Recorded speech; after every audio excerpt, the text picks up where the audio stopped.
Hi, Dave Sobel here, host of the Business of Tech podcast with another bonus episode from the floor of GTIA's ChannelCon 2025. Thanks to our event sponsor, Movilla.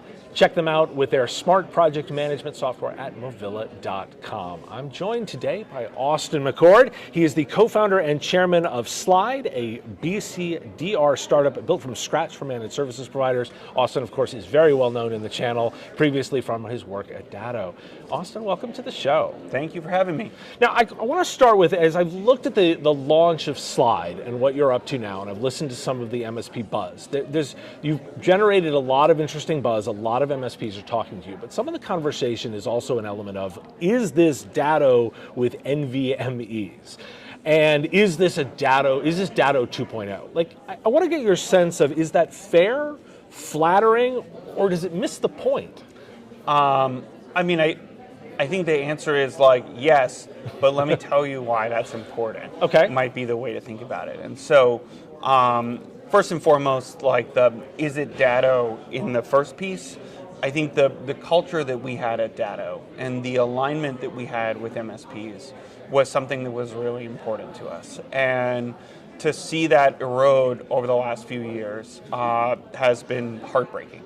And so, one of our values at Datto was to do your life's work. And it felt like we had unfinished life's work.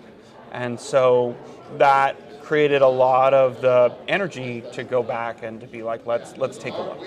And then I think the NVMe component and moving to all flash created the technological reason why you would want to start over.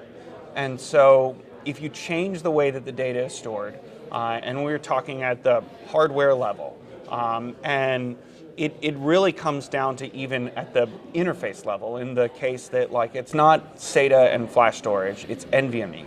And so we go from moving a few hundred megabytes a second to 5,000 megabytes a second. And that can make a really big difference in the performance of all the systems that you build atop it, which can create a completely different user experience, right? And you could say that isn't the iPhone just a BlackBerry with a touch screen, right? And it's no, there's a lot more that ends up coming along the way. And that's definitely the case with Slide. And so that core underlying change is essential and is part of what we are, but it also means that we can create these APIs. It also means that we can do a whole bunch of stuff around how quickly we can spin up machines in the cloud. You can network them all together in much smarter ways because we built the cloud over knowing that the node architecture would be different. There's so many pieces that are different.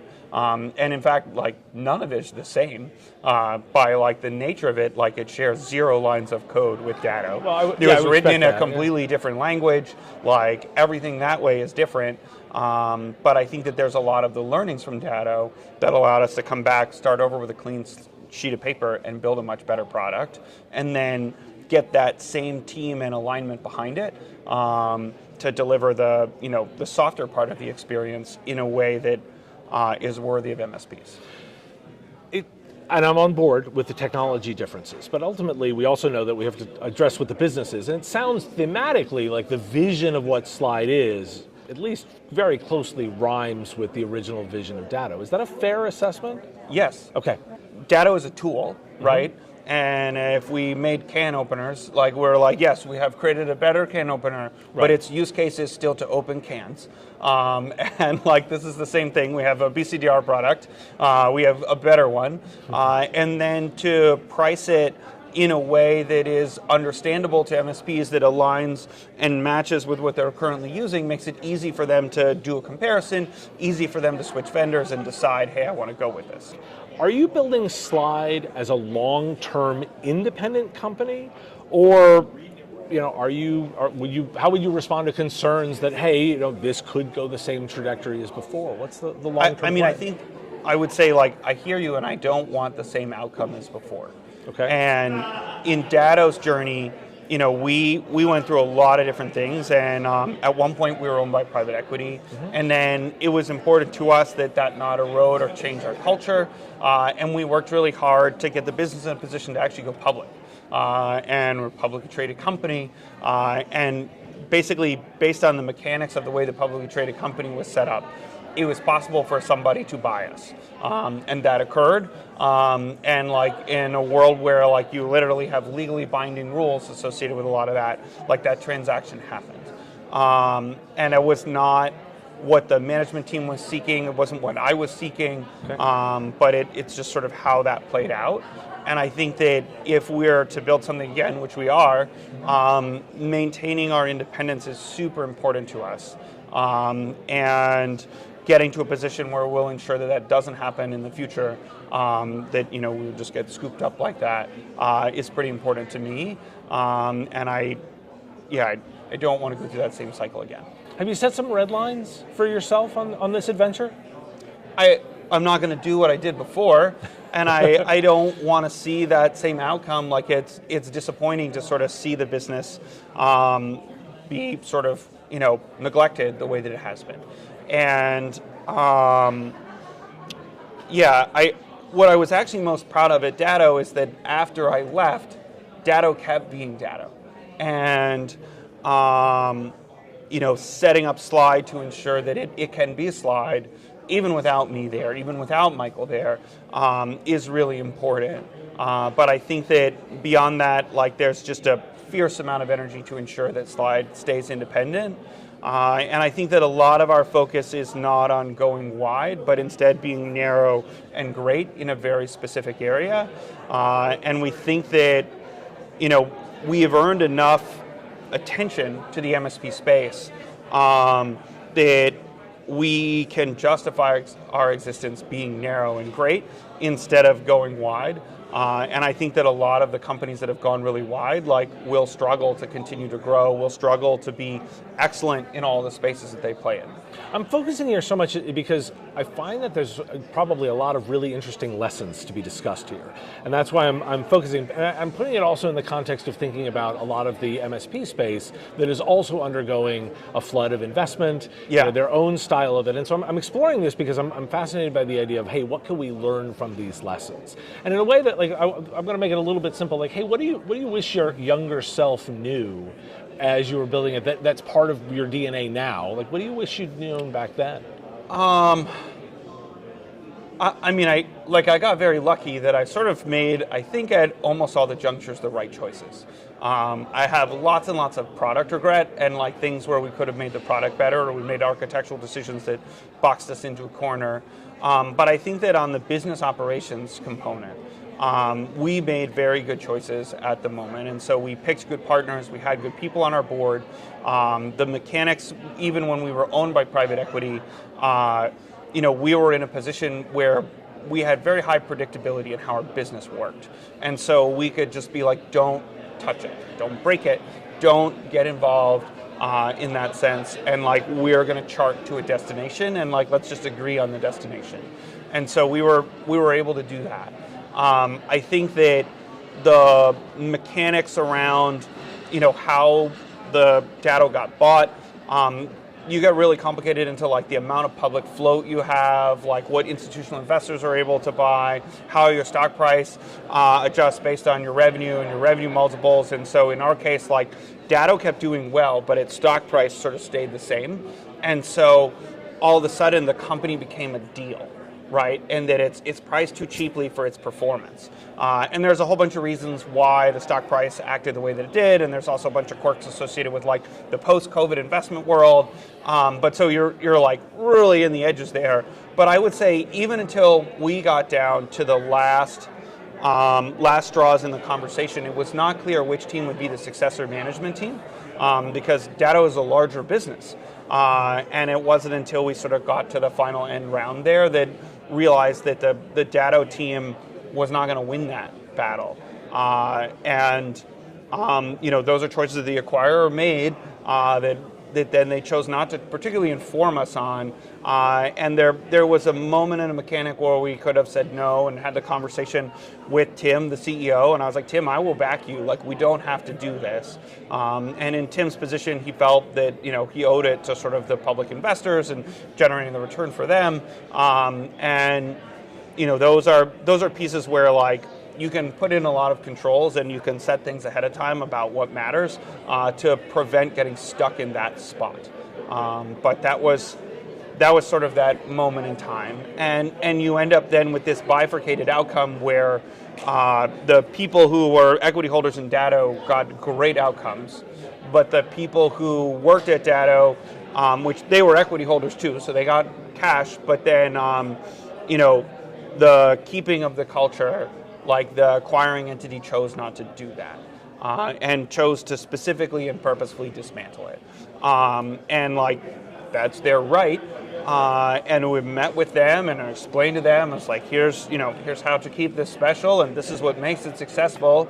And they said, thank you so much for meeting with us, and then proceeded to do the opposite. And so, like, that sucks. But like, I don't know that there's anything specifically in some of those moments that are like totally avoidable.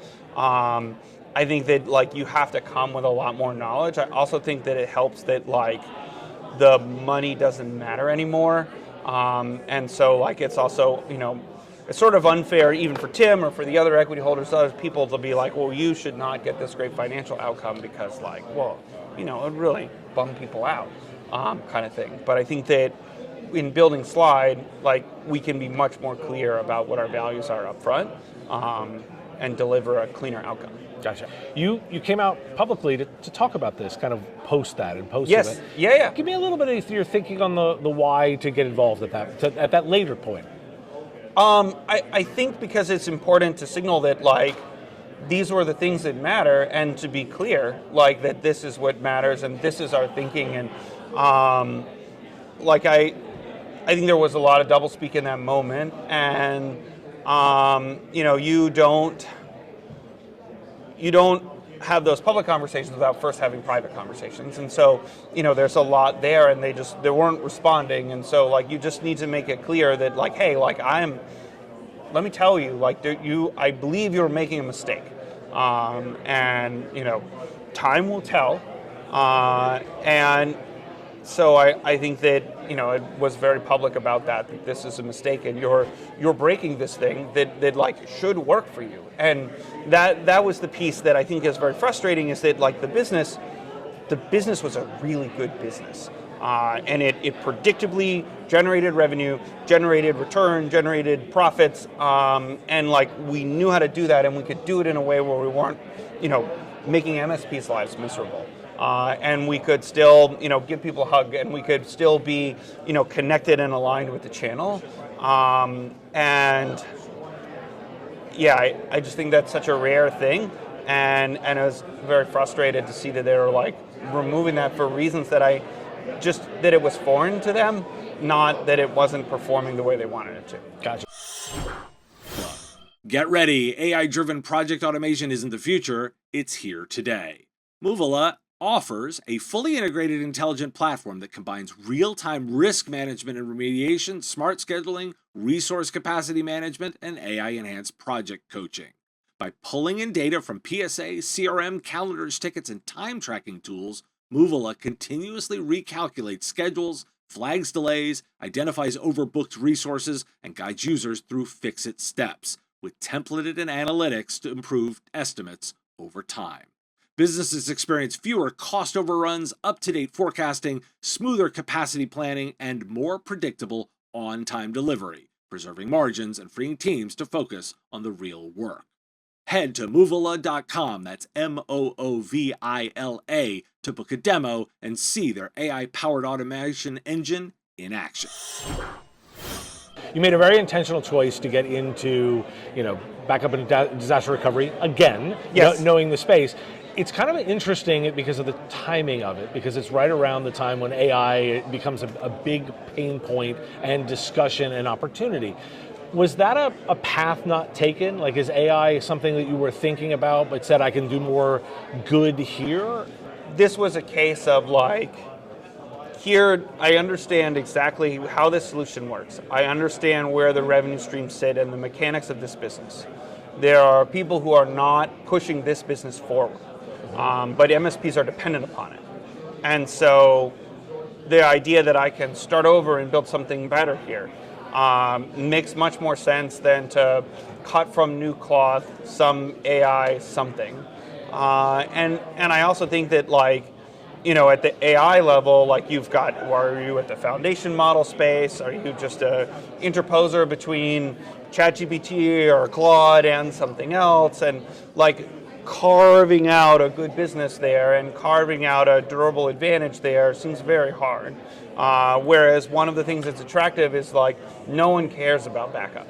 And no new startups are going to come and be like, yeah, I'm going to build a hardware BCDR appliance. I'm going to build my own cloud from scratch. I'm going to use my own servers and I'm going to make them all out of NVMe flash and blah, blah, blah. Like, I just think that like that uniqueness and differentiation gave me the confidence that like we could build something good there. I think there's a lot of like tailwinds that the AI generated that felt like we could write the code faster. Because Datto is like 20 years worth of code, and so like there's a lot of features and functionality built into that product, and it takes a long time to build that back. I also think there's some mechanics that like the AI created a huge desire for ultra high density data centers. So like data centers where you're 10 or 20 or 30 kilowatts per 42U rack. And so all the data centers that are not that are now like worth much less. And so that meant that data center space has gotten less expensive for low density applications. And spinning storage, like you're burning 12 watts per hard drive to spin it, but like flash storage, you're burning, less than a watt at idle and maybe 2 watts at full write. So like you have a much lower power density footprint, which should allow you to buy the data center storage less expensively, which actually matters more, or sort of the data center space matters more than the CapEx cost of the servers over the duration that it runs. And so these are all like really nerdy business topics of like the mechanics of running this business. But I think that looking at those pieces and charting that out and being like, I can build a better product here, I can build a durable business here, and I know how to tell the story around it. Those things all aligned. And then like the final piece is that a lot of really great talent was dismissed at Datto because they were expensive. And that talent, like, I don't know why you would ever get rid of your expensive employees. Like there's a reason we paid them a lot of money. And so like it called those people and we're like, come, hang out, let's do something again. And so to put together a team that also is deeply knowledgeable in the sector is super helpful. I'd like to get, as somebody who I suspect is keeping a close eye on what's going on in that AI space, give me your lay of the land. Like, where do you see the impact of AI, because you know this space so well? I mean, I look at a lot of the tools to like, how can it make me more efficient? How can it help me build stuff? I find that AI is really good at things that I don't know well, and mediocre to bad at things that I know really well. And so you end up with this case of like, you have this incredible generalist, and how can you use that? In my personal world, like I use Cursor a lot, and it allows me to build programmatic tools. They're not crazy complicated, but they're like, hey, these tools are helpful and can do different stuff. I think that at a more macro level, the AI makes it very easy to glue different products together. And sort of that work that developers never really want to do, and there's a lot of edge cases around it, like you can write and create that code very quickly. And so that's where you get into like model context protocol stuff. You look at places inside like Slide's product where, we're looking at rolling out AI and it's like, where are the places that people are kind of bad? And so it's like, like designing networks and configuring VPNs, like people always mess it up, right? And so it's like, well, if I had the AI, like I know it could make an average VPN pretty good, pretty fast. And so like getting that kind of config stuff right is where it can be helpful. I think for the MSP, I don't know, I wouldn't go try to ship this stuff, because if you push AI before it's ready, people will try it and they'll be like, well, this sucks. And then they won't try it again. Or it'll be a long time before they try it again. And I think a lot of these big vendors, and I look at, Google, and like I'm a, G Drive, Google Docs, Google Workspace user, like they have 9 Gemini buttons on every page. And every time I ask Gemini to do something that would be useful to me, it seems confounded by the request. And like rarely am I being like, oh, summarize this or like rewrite this paragraph, which, okay, I get it, can do that. But instead it's like, oh, can you, convert these meeting notes into a table between status updates, to-do list, and it's like, wrong. Can you change the formatting on this thing? I don't know how to do formatting. And so it's like, this is just not baked yet. And like so many people have these like half experiences and then they're like, this is stupid. So like long term, the projections are right and the tool will be incredibly powerful. Okay. Short term, I think there's a lot of noise and a lot of fuzz. And I think it's important to know what AI is good at and what AI is bad at today. And that can help you then figure out, insights as to sort of where to use it and where to apply it. So as we sort of wrap up our time here, is there an area of this space that you think is undercovered? That there's something that we're not talking about? You keep an eye on a lot. What are we not talking about? In MSP land? Yeah, in MSP land. I think talking about new small businesses and that like AI is causing these bigger companies to shrink, right? And in theory, like should cause these companies to be more efficient, and so they're going to generate more revenue per head count. It also means they're going to be willing to spend more per head on IT services, on all these other pieces, and so that's opportunity. And then all these new small businesses, because it's easier to build a useful tool, and then next thing you know, it's like, oh, I will pay for this tool, and I will build a company around this tool, and the company gets to a certain size, and they need an MSP. And so what does a lot of that look like, and how are MSPs reaching out and connecting to all of almost these new accidental tech companies that are showing up all over the place, and will grow and need an MSP, and like, it's an exciting time to be an MSP in that sense, in that there's a new crop of small businesses brewing that they're not going to get venture investment, they're not going to do this and that, but instead they're going to be these micro tech businesses that are solving these little narrow niches all over the place, and they're going to need an MSP services. Do you think about commoditization of some of this space? You talked about AI being a big generalist. And by the way, I'm on board with your theory. I think it's well thought out in terms of timing. But if the tools can get to that point, a good generalist could probably solve a lot of the basic stuff that a general help desk might do, or do you worry about that commoditizing a good portion of the services piece of MSPs? Like, it depends, because right now the AI doesn't learn. Like you can tell it stuff, but you can't teach it stuff. And unless you're going to build a new model, like there's no way to do on-the-job training. And you run into this problem where, like, if I build an AI chatbot and it makes a mistake, every time I reset that chat, it's going to make the same mistake again and again and again. And I can go modify my system prompt and try to like talk around the mistake, right? Or be like, don't do this. And like the system prompts get ridiculous, like, and they get long and they get complicated, because you're just trying to constrain and trying. And I think about like an employee, and it's like, even your least connected employee, when they do something and the world punches them back or bites them back, or the customer goes, I hate that, like the employees are going to go, I probably shouldn't do that again. But like 100% of your agents will just make the same mistake again and again and again. And so like I do think that's like a fundamental gap that has to get covered in the AI, that it exists in this like stasis time point, and then all these people are like, oh, well, you can teach it. And it's like, cool, but if you're teaching a new employee, right, there's some stuff you're going to teach them, and then they're going to learn a whole lot on the job and like make a whole lot of mistakes that you, the boss, they're going to cover up and you're never going to hear about and all this, but like there's no way to get that into the machine. And I think that might end up being a limiting factor for a while, because the mechanics around training versus telling are very different, and the computational overhead between training versus telling are really different. And that like all these AI models, they're really smart humans with like amnesia. And that amnesia is going to come back to bite them. Gotcha. So we've definitely identified several opportunities for companies that clearly aren't yours as you explore that and I've thought about it. I'll sort of ask like a bit of a fun sort of end question. You've done some philanthropic stuff now. Yeah. What kind of most excites you about that world that you're working on? You get to learn new stuff. So I bought a giant abandoned power plant, and I'm turning it into the coolest public park ever.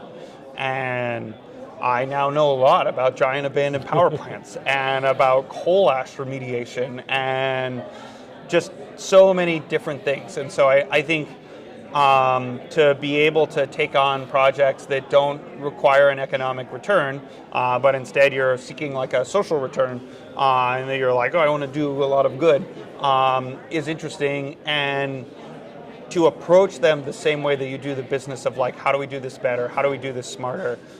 Is really fun and energizing.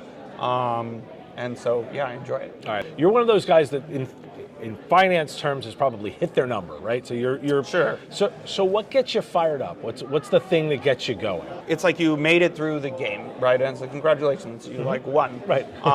And like you will now worry about healthcare costs or whatever. Right.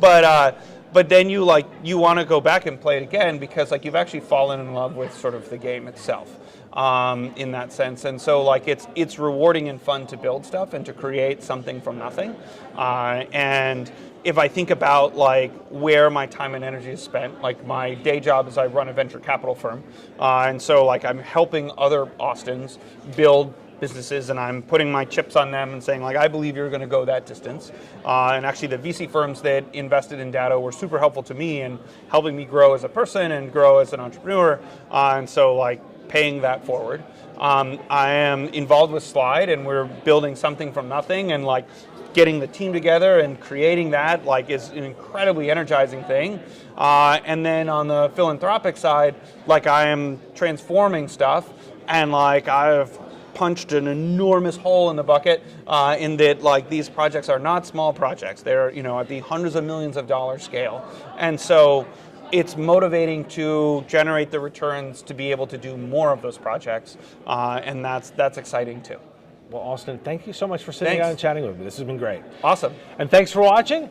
Thank you again to our event coverage sponsor, Movilla, and visit them at movilla.com. The Business of Tech is written and produced by me, Dave Sobel, under ethics guidelines posted at businessof.tech. If you've enjoyed the show, make sure you've subscribed or followed on your favorite platform. It's free and helps directly. Give us a review, too. If you want to support the show, visit patreon.com/MSPradio, and you'll get access to content early. Or buy our Why Do We Care merch at businessof.tech. Have a question you want answered? We take listener questions, send them in, ideally as a voice memo or video to question@mspradio.com. I answer listener questions live on our Wednesday live show on YouTube and LinkedIn. If you've got a comment or a thought on a story, put it in the comments if you're on YouTube, or reach out on LinkedIn if you're listening to the podcast. And if you want to advertise on the show, visit mspradio.com/engage. Once again, thanks for listening, and I will talk to you again on our next episode. Part of the MSP Radio Network.